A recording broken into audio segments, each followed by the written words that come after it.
Welcome. This is Shakti Carola Navran, and I'm an online astrologer, and I'm what they call an evolutionary astrologer. So I don't do woo-woo predictions, I don't tell the future, but I will give you the energetic blueprint of the week when we do the weekly forecast here.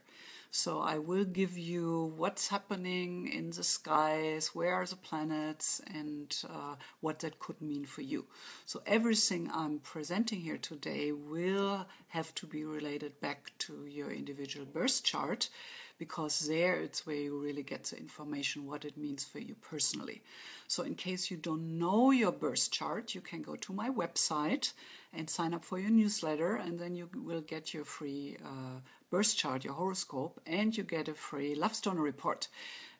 So I'm not only an astrologer for 38 years now, but I've also written a book with Llewellyn about jewelry and gems for self-discovery is the title. And okay. So in that book, I talk about astrology and how you can use certain gemstones in order to support certain areas of friction and challenge in your chart. So that is, as a counseling astrologer, I'm always looking for ways how I can support you to help you focus and take action into the high-end possibility of things. So gemstones are just a wonderful way to use as an anchor, as a focus to keep going towards that. So today we will look at the week ahead, and hi Diane, hi Sharon, good to see you. So we will look at the week ahead, and I don't only want to give you astrological Babylonian, even if I do name the astrological principles, and I am very passionate about astrology, so I really want you to teach a little bit about it. So in order to keep you in the loop, make sure you sign up for that newsletter on my website. So, but also, hi Paul. Also, I want to give you in this weekly forecast kind of an idea and a feeling what the coming week is all about. And then we're going to go through the days and look at the specific. Hi Barb, good to see you here. So the general feel of the week has a lot to do with Jupiter activations. So it's all about expansion, growth, generosity of the heart. It's lots of Jupiter action, and Jupiter always wants us to connect with the wisdom perspective, the higher perspective. So that's kind of the underlying tone for the week, and we will go deeper into that. So Jupiter stepping into the next sign of Libra on Friday, and Saturn squares Neptune on Saturday, and this is a big one because our whole astrological community has been talking about that throughout the year. So on Saturday it's exact, so it's very impactful.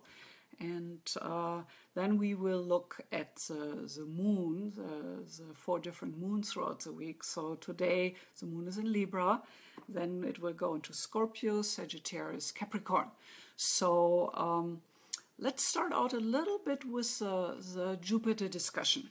And remember, wherever that Jupiter or the sign Libra is in your chart, in your horoscope, there is where you will feel the activation, where you feel invited to grow, to be a better you, to really get clear about your ambitions, your destiny, your goal. So Jupiter is all about that. So Jupiter is known as the king of the Roman gods. So it's this gregarious, big, huge figure. And when we have Jupiter transits in our chart, and when I do personal forecast readings for people, I always cover Jupiter in depth, because whenever Jupiter connects with planets in your chart, these are where your power dates are.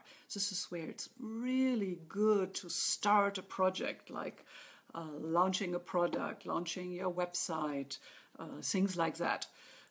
So right now, remember last week we talked about the Mercury being retrograde, so that's not a good time in general to do those launches, those new starts. But nevertheless, with the Jupiter now going into Libra, the sign of love, relationships, the art, and Venus also is connected with abundance and is looked at a benefactor in astrology. So Jupiter and Venus together are really quite a supportive couple here. So Jupiter stepping into a new sign for 13 days. That's a big deal because it invites you wherever that happens in your chart, which you know or you will find out. This is the area for you where you can grow, where you can tap into that source of having the wind of the celestial winds in your back pushing you forward. So for example, if you have Libra in your 7th house and the Jupiter will go into your 7th house, then that expansion wants to happen in your relationships. So this is where, if you're single, where you will meet a lot of people in the next 13 months, and you have to learn to ask that question wherever Jupiter is: how have I underestimated myself? How can I really be my best self? So always think about Jupiter as the king. So it's this bigger than life figure. And the king doesn't really ask for permission to be his own self. So it comes with that sense of dignity and self-value. So here you are invited to develop that in the 7th house, as an example, in that field of relationship. So if you feel good about yourself and you know who you are and what you have to bring to a relationship, then you will attract somebody on that level. So another example, let's say Jupiter is in your 5th house. Then that is an invitation for you to become more creative, more expressive, to find a project which is really something only you can do, and to express that, to step onto the stage of life and shine. If Jupiter is going through the 2nd house, that's the time to play the lottery. I'm not saying you will win the lottery for sure, but if people win the lottery, there's Jupiter action in their chart. So it does work that way. Okay, so Diane, Jupiter is in Pisces, 11th house. Okay, so in the 11th house, to use that as another example, the 11th house is the house of like-minded friends. People who have the same goals and intentions you have. So with Jupiter in the 11th house, this is the time for you, Diane, to network, to connect, to really make sure you have those people around you, your tribe, your local support group, your online support group. So I always say Facebook is an 11th house venture. It's like we pick people who have the same friends we have the same interests, and it works pretty well. I mean, the 11th house is really how we can connect with people on a certain superficial level, if you would think that way. But then if you have this whole big field of people around you who are kind of in the same energy frequency you are, then they're the people you can pick to go deeper with and build more deeply connected relationships with. So Sharon, right now for the examples, tell me where your Libra is, in which house, because this is where the Jupiter activation is. And yes, you're right, wherever the Jupiter is in your birth chart, that will play a role, how you're able to adjust and play with the Jupiter energies. So overall, we can say wherever Jupiter is in your chart, in the house, and how it connects with the planets you have in your chart, this is where the good luck is with you. So, but you need to know that if you are not willing to push the boundaries, get out of your comfort zone, dare something, dare to be more expansive, then Jupiter transits don't necessarily need to happen outside in the world and manifest there. So Jupiter, I always say, imagine the god come knocking at your door, and if you don't open the door, if you don't start a communication, Jupiter just turns around, go see somewhere else. So Jupiter wants you to interact, wants you to take that chance, wants you to live a bigger life. So this is in general, because Jupiter is going into Libra, wants to happen in the whole field of relationship, intimate relationships, friendships, but then however and wherever we meet people, we meet others. So Libra has that kindness, that graciousness, and with Jupiter in that really strengthens. Okay, Sharon, your Libra's in the 11th house. So then what I told Diane about the 11th house will apply to you too. Okay, Barb, Jupiter in the 5th house, Libra in my 11th. Okay, all 11th house people. Maybe because we do this live call on Facebook. So you are part of my tribe here. So, of course. Wonderful. Okay, so let's see. Jupiter is a planet who invites us to push the boundaries, to grow bigger, to connect to something more meaningful in our life. And I think that's the worst thing which can happen to us if we're stuck in a professional situation, in a job where we just do it because we make money. I mean, I think it's a Chinese curse where they say, may you only make money. I mean, how terrible is that? So Jupiter activities in our chart, and depending how it activates your planets in there, invites you to really take charge, to really be aware of what makes your life meaningful. And usually it's when we have the feeling we grow. That's where we feel we have a meaningful life, where we give and support others. So a few weeks back, I talked about the 6 human needs of Tony Robbins. So you might remember the personality needs are need 1, certainty and comfort. The second need, uncertainty, variety. The third need, significance. The fourth need, love and connection. And I don't want to go in depth because I did that before into it. But then the fifth and the sixth need is the need of the soul. So the need of the soul is the need to grow, which is connected with Jupiter, and is the need to contribute. So again, if it's only all about me, how significant am I, how much money do I make, look at me, I want love in my life, I want somebody to love me. So this me perspective, which relates back to the top of the wave, remember we talked about that too, is a very shallow and ultimately unsatisfying perspective. So astrology is actually a path, a spiritual path of inquiry and contemplation, where you can tap into the deeper layers of your wave of consciousness. And this is where we connect with that we are part of the ocean. We are connected with the other waves in the ocean. So when we come from that deepened, more awakened perspective, this is where we grow, because we lower our identification into deeper levels of oneness. And when we come from that set point of consciousness, of course we want to contribute, of course we want to share, because simple enough, it makes us happy. So Jupiter is a planet we look at for inner growth and that satisfaction of the soul perspective, and setting goals and intentions to grow and do that. And then when I talked about we have the Saturn square to Neptune, Neptune is a spiritual connection we have. Neptune is our channel we have from the ego perspective all the way down into the ultimate consciousness.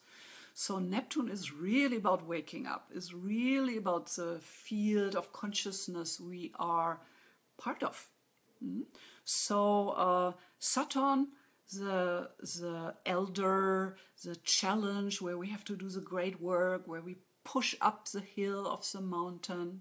So Saturn square to Neptune, which is happening on Saturday, wants us to do the work, wants us to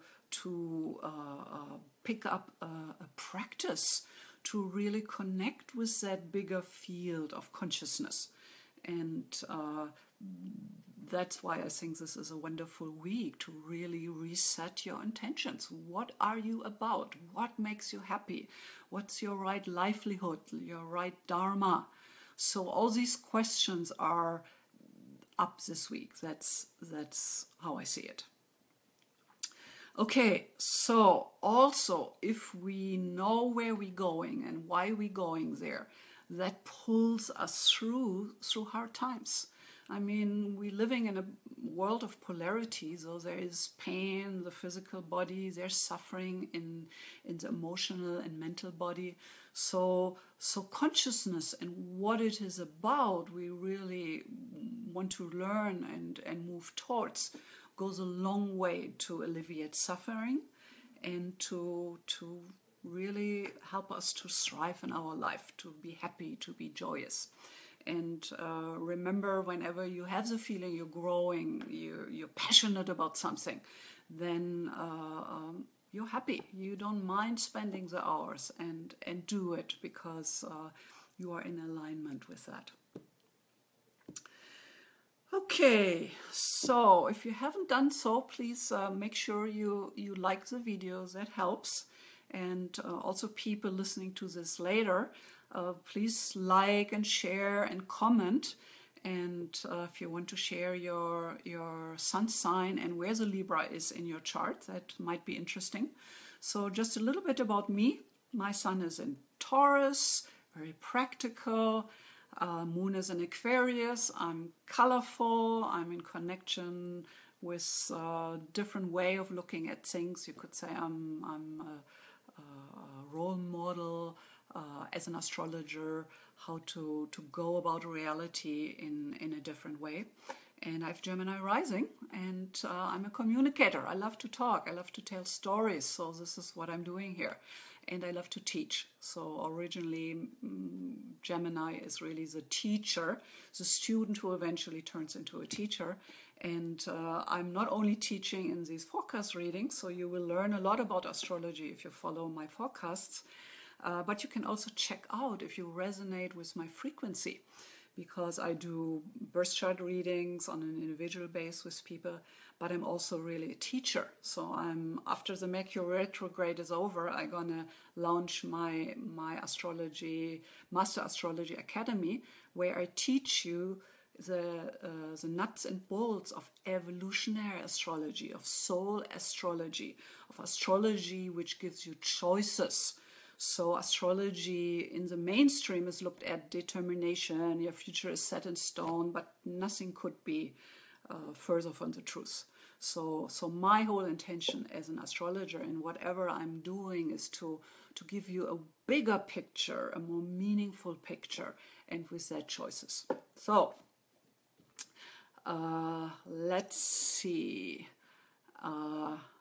We have today a pretty sweet day, Moon-Venus conjunction at 5 degrees in Libra. Okay, so we have talked about Libra with Jupiter moving there on Friday. But right now, today, both feminine symbols, Moon and Venus, merging together in the sign of the lover, the artist. So today that adds a sweetness to the day. Need to express that, to connect with people. So you might want to go out, meet some friends, invite somebody over. So there's that sweetness in the air. If you are in a relationship, do something special.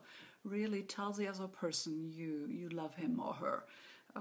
I do believe we don't do that often enough. So today is your day to really express yourself from the heart. Okay, Sunday, tomorrow. it's a little more spice here. Moon squares Pluto, opposes Uranus. So Pluto's a lot of transformation, death and rebirth. Is always about a deeper perspective into our unconsciousness, Moon. And the opposition to Uranus at that moment of lightening, of breakthrough into a different level. So there is that potential in the air tomorrow to on one hand connect more deeply with what's inside of you, and that's also your needs. And there might be a very sudden insight into something. It could be you wake up in the morning and suddenly there's a clarity there about something. Okay, Monday. Monday, Moon enters Scorpio. Scorpio, ruled by Pluto, is all relating us to what's under the surface of our ego, our consciousness. So bringing that back to the wave, the sun relates to the 5 to 10% of our consciousness on the top of the wave. And the moon and Pluto relates us to the belly of the wave and even further down to all that is, to the ultimate all-encompassing consciousness.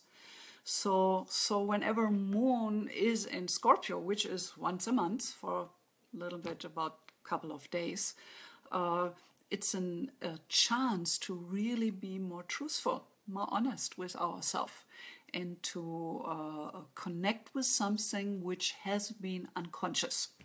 So in general, we humans, we don't like change so much, and whenever something is pushing up out of the consciousness, it usually wants us to integrate those thoughts, those emotions, and work with them. And usually some kind of plutonic transformational change comes out of that. Granted, it's only a 2-day transit, so it's short and poignant, but it's strong. For the 2 days, it's strong. So Scorpio opens you more deeply to unconscious dimensions. Then on Tuesday, the 6th, we will have kind of a quiet day. I mean, the moon is still in Scorpio, but we don't have any other forceful activations on Tuesday.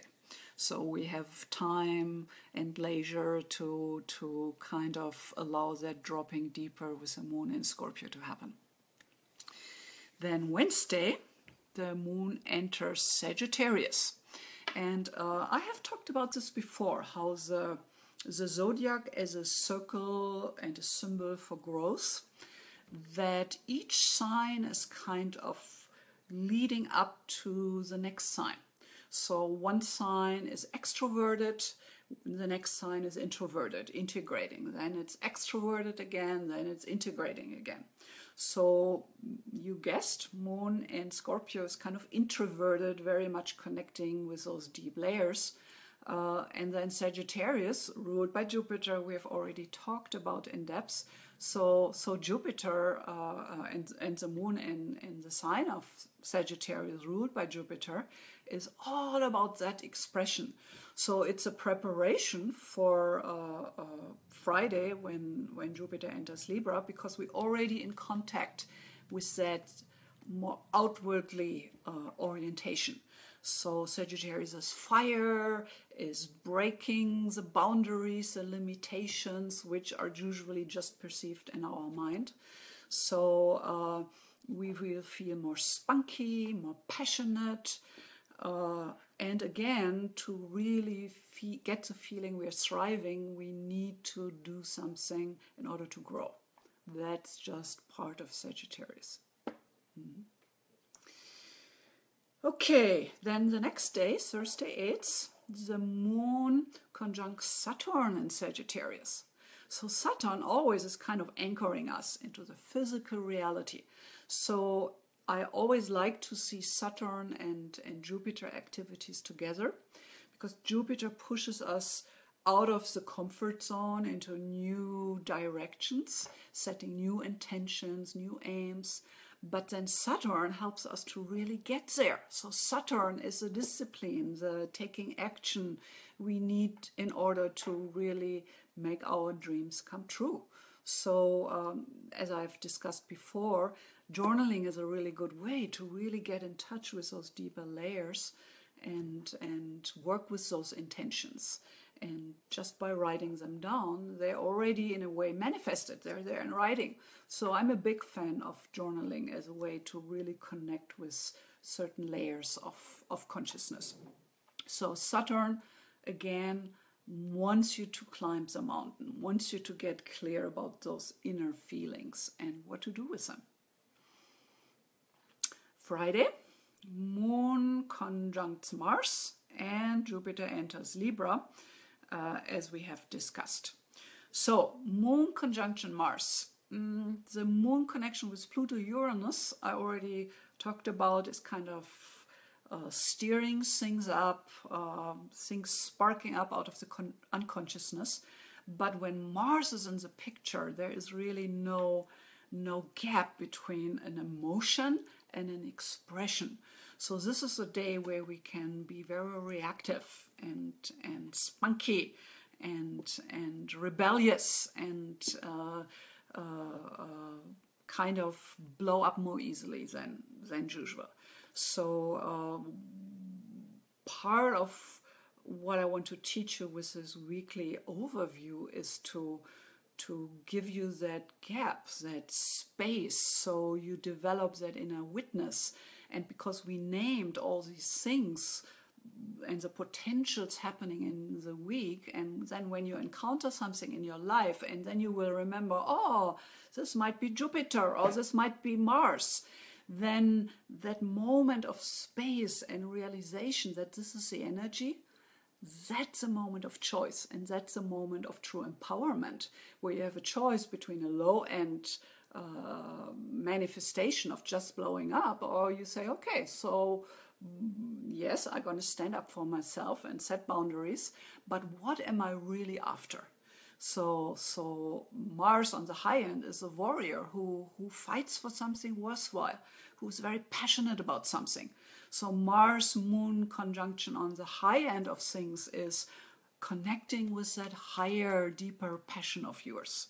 So Friday is a wonderful day for that, because additionally Jupiter enters Libra, and it's going to be there for over a year. So you have time to get in connection with what that means. And whatever house in your chart is turned on, this is where you have good luck, fortune, the cosmic winds in your back. So I remember this Star Wars, where, what's the little green man, the master called? Veda? No, I don't remember something. Anyway, so he sends his student off into the universe with his plane, his starship. And he stands there and he says goodbye to him and says, "May the force be with you." And I always liked that quote. So this is what's happening on Friday. It's a beginning into this. Yoda, thank you, Barb. That was what I was looking for. Veda was kind of close. So anyway, it's the beginning of that unfoldment with the force in your back, the celestial cosmic energies. So this is a wonderful week to really think about everything I'm presented today and write things down and set your intentions, because then for a year, especially intentions about right livelihood and your successes and your satisfaction in life will be in the forefront. So then we have one more day here, Saturday next week. Saturn square Neptune, exact. So I think I already covered that pretty well in the beginning, but that's happening on Saturday. So let's see about the questions. Okay, so Diane, Libra is in the 6th house. Okay, so not in the 11th house. So the sixth house is actually where I have my Jupiter. So sixth house is where we adjust with surrounding reality. It's a house of service where we want and need to do something meaningful in order to feel good, where we strive on contributing and becoming very skillful in an area and field. It's also called the house of health and duty. So with Jupiter entering the sixth house, that is the time where work-related projects are supported, and especially when they are in alignment with your higher calling. So for me, that's going to be in my sixth house, and that's going to coincide with my product launch for the Master Astrology Academy program. So if you're interested in that, let me know. I do have people already joining, but the big launch is going to be in September 24th. So okay, what else do we have there? So Lover's Tarot card. Okay, Father's Day here. Oh, that's wonderful. Yeah, so that's a wonderful thing, energy flow to have today to celebrate, and especially loved ones. So I believe you're going to have a nice time there, even if family time sometimes is challenging, but today there's going to be an underlying sweetness there. Okay, so because you always ask me about it, I want to talk about the gemstone of the week and how you can use a gemstone to support yourself in the flow we have been discussing. So the gemstone I would recommend for the week, which is a Jupiter Sagittarian gemstone primarily, is the emerald. And the emerald is called the Queen and Priestess under the stones. It's a stone for the heart chakra. The green is very nurturing, and it represents a connection of worldly and spiritual power. So in my book, I give you the descriptions of all these different gemstones and what their qualities are, and especially what their astrological signature is. So, for example, emerald is not only Jupiter, even if I look at it as a very strong Jupiter stone, but it's also Venus. It has a signature of Mercury and the signature of Moon and Chiron. So Moon and Chiron brings in a very healing, nurturing quality, which we already know because it connects to the heart. So also emerald shares with you abundant energy, both physical and spiritual, and it helps you to expand beyond your fears into higher wisdom. And I think that's why emerald is so powerful, because really think about it. What holds you back to really step it up and live a bigger self in the world? It's usually our fears to fail, our fears to look weird. I mean, it took me probably half a year to kind of get over seeing myself on a video. And look, 4 years later, now I'm doing live calls where I'm scratching my nose and it's in the moment, and in the moment mistakes happen and so-called failures. So you just need to do things anyway, and that's really the high end of Jupiter and Mars, to just align with that intention you're having in your life. And then that goal will partially pull you towards it. Okay, yeah, if you have an emerald, it's a wonderful thing to wear it and have it in your energy field. Emerald is a pretty special stone because it's only emerald has that kind of shade of green, but it's an expensive stone. So you don't often find crystals in emerald because they just come not in very big pieces, and if they do, they're really expensive. So if you have them, you probably have them in a piece of jewelry. So that's wonderful to wear. And whatever I have been talking about today, even if you don't remember throughout the week, it's kind of an unconscious magnet I set into your field. So if you encounter situations of, oh, this is where I could grow and push and step out of my usual way of behavior, then that's what my intention is for you, that you have these moments of remembering things, and because of that you can make better choices and thrive. You have a raw emerald. Wow, that's special. Good for you, girl. So with a piece of emerald, then you could even play around with meditating. So if you only have one stone, you can put it on your third eye. So you lay down and you will experience an easier way to drop down into the zone, into the ocean consciousness, into an expanded consciousness. So emerald is also a nice stone to put on your heart. So it will open that heart space. And 20 minutes laying down with a gemstone will tell you a lot about the frequency of the stone. And it's a wonderful way to play with them and connect with the energies. Ah, Paul got an emerald too. Well, you guys are emerald lovers, it looks like it. Wonderful. Yeah. Okay, so any questions? If you can, and if you'd like, please share the video with your friends if you think it's good material. I always love to see that. Yeah, leave me your comments and I will get back to you even if you watch this video later throughout the week and answer the comments. So I keep an eye on it. So yeah, I love our little time we have here, and thank you for joining me a day earlier. I think Saturday is probably a better day, so it seems like you guys like it as well. Okay, no more questions. I give you another minute here. Otherwise, if you come up with something later, that's fine too, and I get back to you. Okay, my dears, I wish you a wonderful, wonderful week. I think we have many reasons to feel excited for the coming week. And yes, there are some sparks here and there, but that's actually helpful to get us out of our laziness and move us forward. So all the best. Aloha from Maui.